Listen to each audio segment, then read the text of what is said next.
కూడి వచ్చిన దేవుని పిల్లలందరికీ మన రక్షకుడును ప్రభు అయిన యేసుక్రీస్తు వారి పేరట నా హృదయపూర్వక వందనాలు తెలియజేసుకుంటున్నానండి.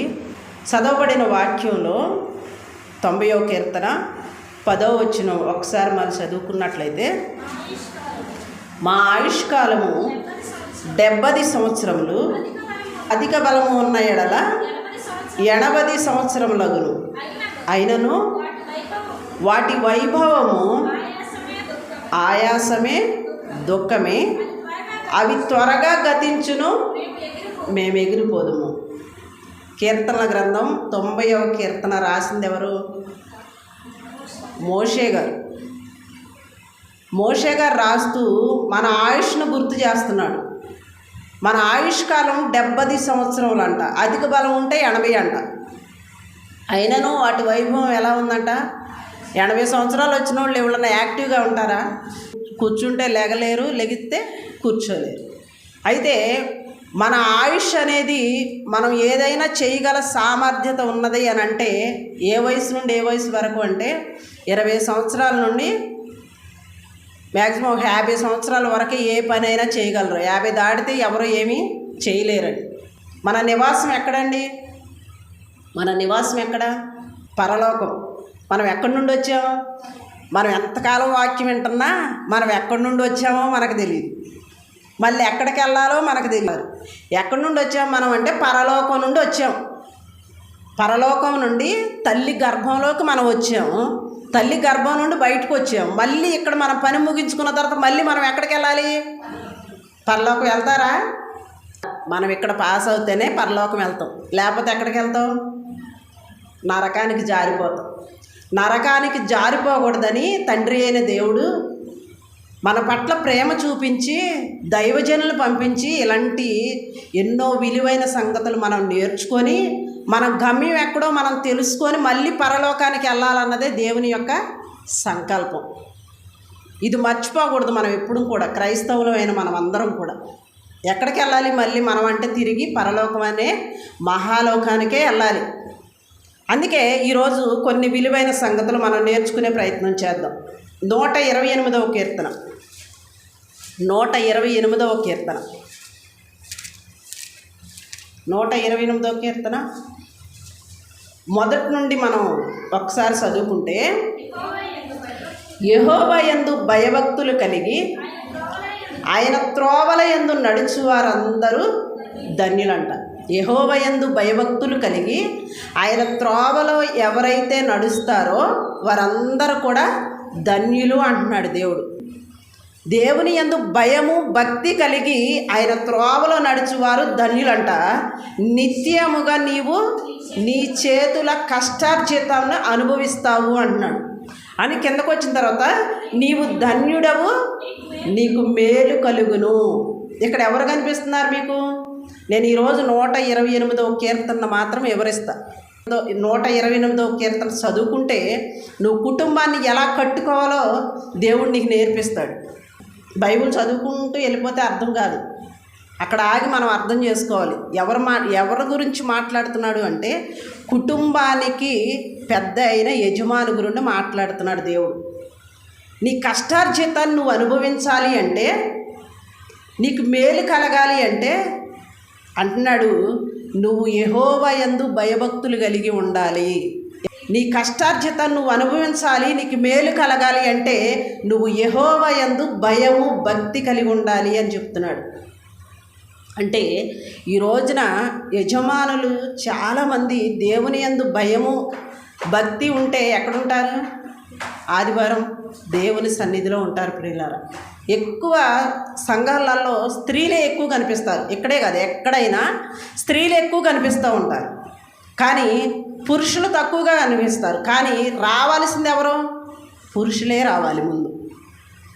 చాలాసార్లు అయ్యగారు చెప్పారు, ట్రక్కులు ఎన్ని ఉండా కానీ ఇంజన్ లేకపోతే ఉపయోగం ఉంటుందా?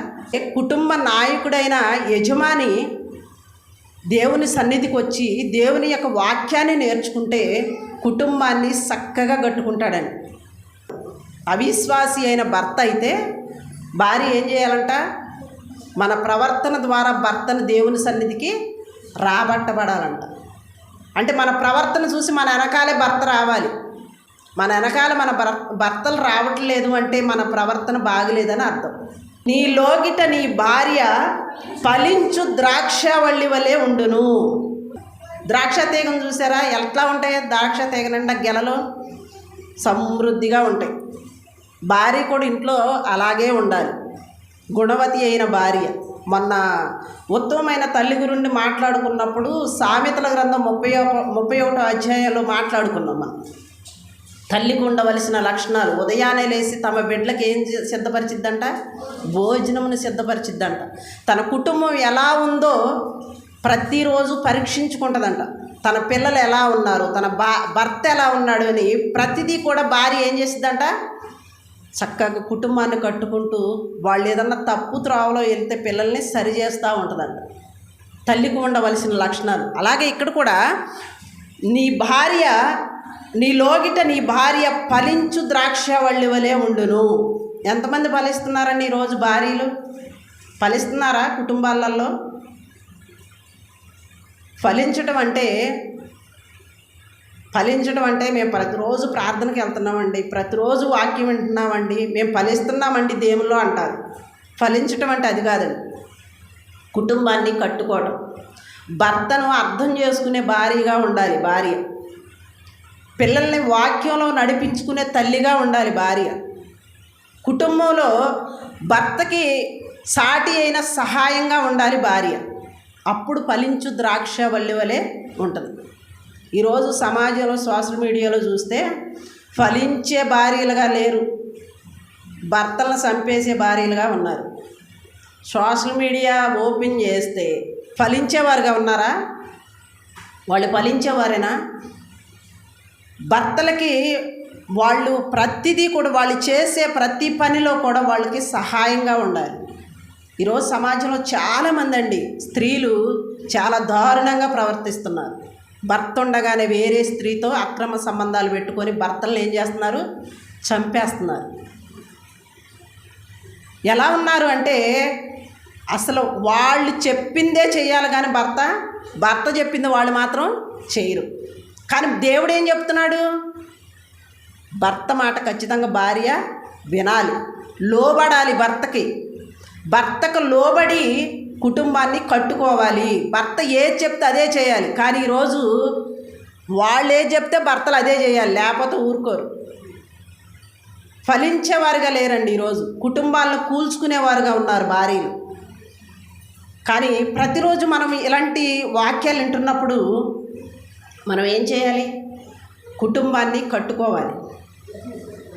నీ భార్య ఫలించు ద్రాక్షవల్లి వలె ఉండాలి అంటే ముందుగా భర్త దేవుని సన్నిధికి రావాలి, తన భార్యను తీసుకొని రావాలి, వాక్యాన్ని నేర్చుకోవాలి. వాక్య ప్రకారం బ్రతికినప్పుడే మన జీవితాలు బాగుంటాయి. ప్రియులారా, పిల్లలు వాక్యంలో ఉంటున్నారా లేదా?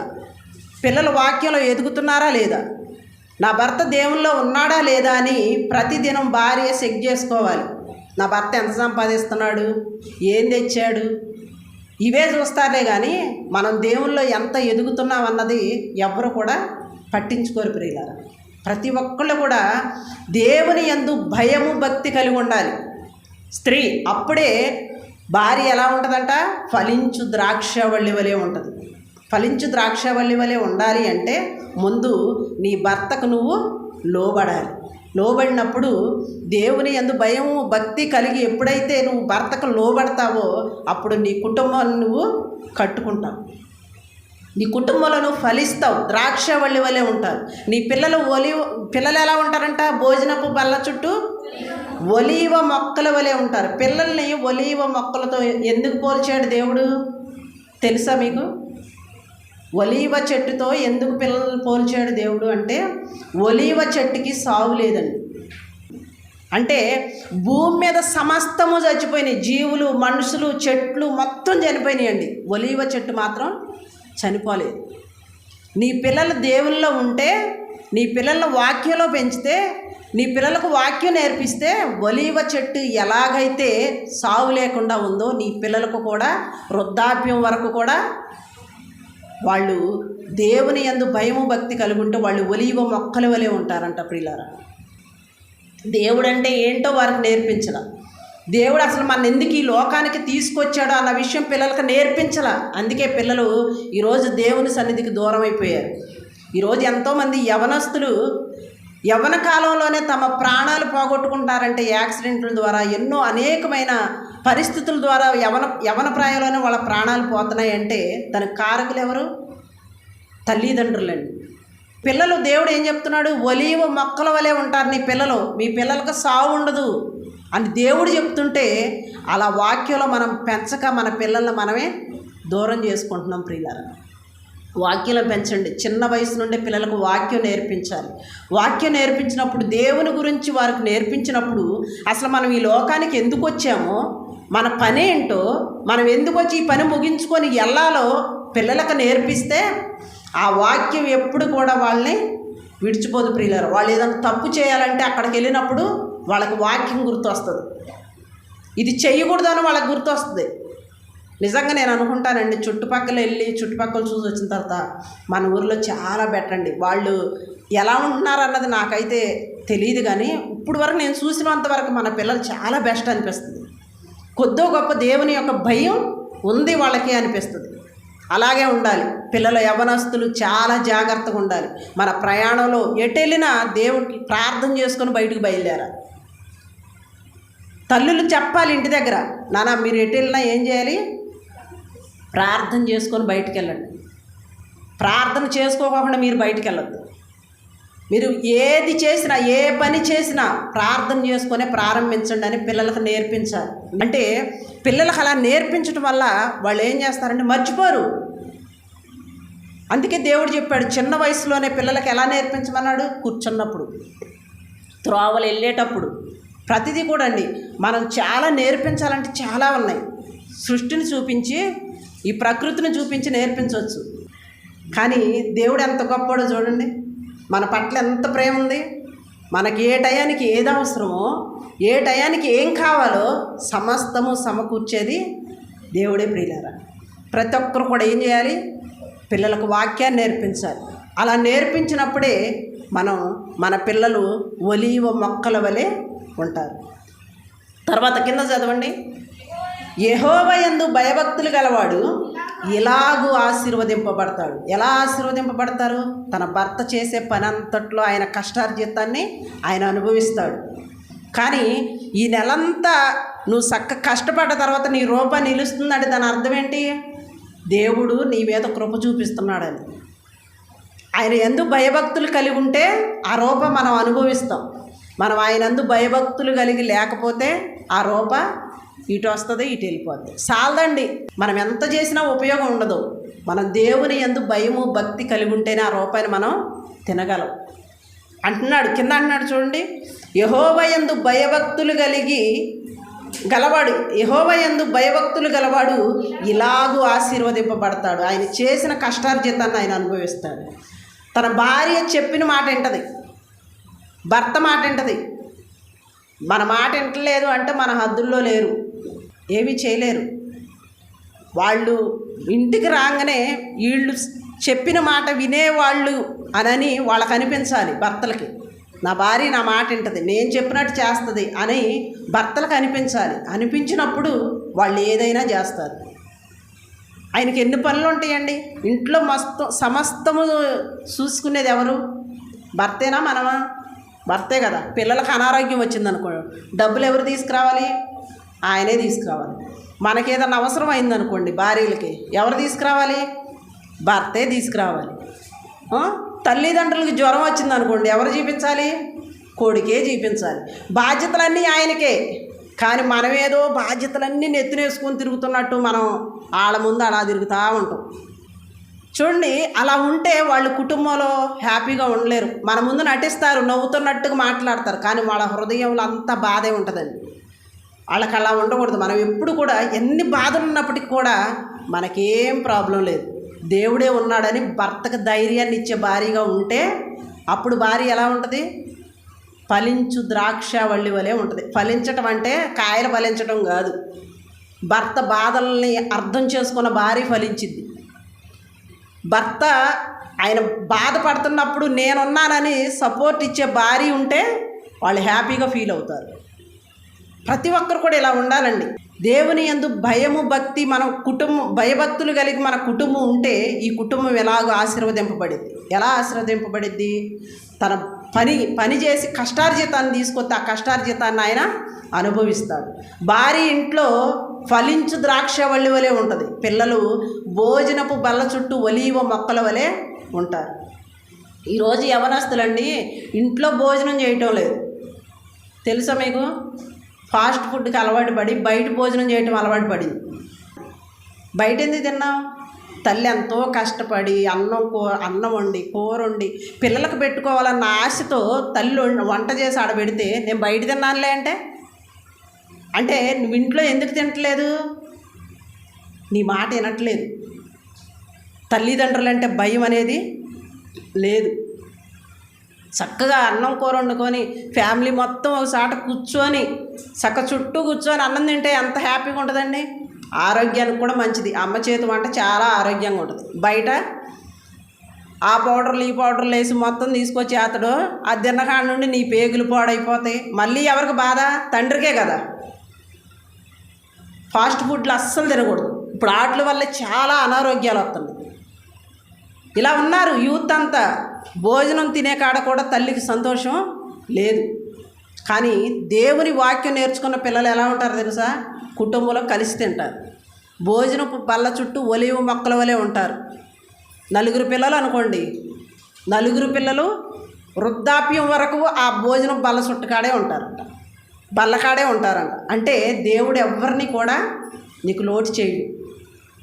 ఈరోజు ఎంతమంది రండి మన పిల్లలు ఈరోజు చక్కగా ఉన్నారు అంటే అది ఎవరి కృప? దేవుని కృప. తల్లి ప్రార్థన చేయాలి, పిల్లల కోసం ప్రార్థన చేయాలి, కుటుంబం కోసం ప్రార్థన చేయాలి, ఇంట్లో పరిస్థితుల కోసం ప్రార్థన చేయాలి. నిత్యము ప్రార్థనలో ఉండాలి స్త్రీ. ప్రార్థన ఎక్కడ చేస్తాం మనం ఫోన్ పట్టుకుంటే గంటలు అయిపోతాయి. ఈరోజు ఎక్కువ ఫోన్లేనండి. ఫోన్ లేకపోతే అసలు ఉండలేకపోతున్నా. భర్త లేకపోయినా ఉంటున్నారు కానీ ఫోన్ లేకపోతే ఉంటలా. ఫోన్ లేకపోతే ఊరుకోవట్లా. అంటే మనం ఏం నేర్చుకుంటున్నాము అంటే లోకంలో ఏదైతే ఉందో అది నేర్చుకుంటున్నాము కానీ దేవుడు చెప్పిన విషయాలు మనం నేర్చుకోవట్లా. దేవుడు ఎలా కుటుంబాన్ని కట్టుకోవాలో నేర్పించాడు, కానీ ఆ కుటుంబాన్ని మనం అలా కట్టుకోవట్లా. ఇక్కడ అంటున్నాడు, యెహోవా యందు భయభక్తులు గలవాడు ఇలాగూ ఆశీర్వదింపబడును. సియోనులో నుండి యెహోవా నిన్ను ఆశీర్వదించును. ఎవరు ఆశీర్వదిస్తారంట? యెహోవా ఆశీర్వదిస్తాడు. నీ కుటుంబం ఎలా ఉంటే యెహోవా ఆశీర్వదిస్తాడంట.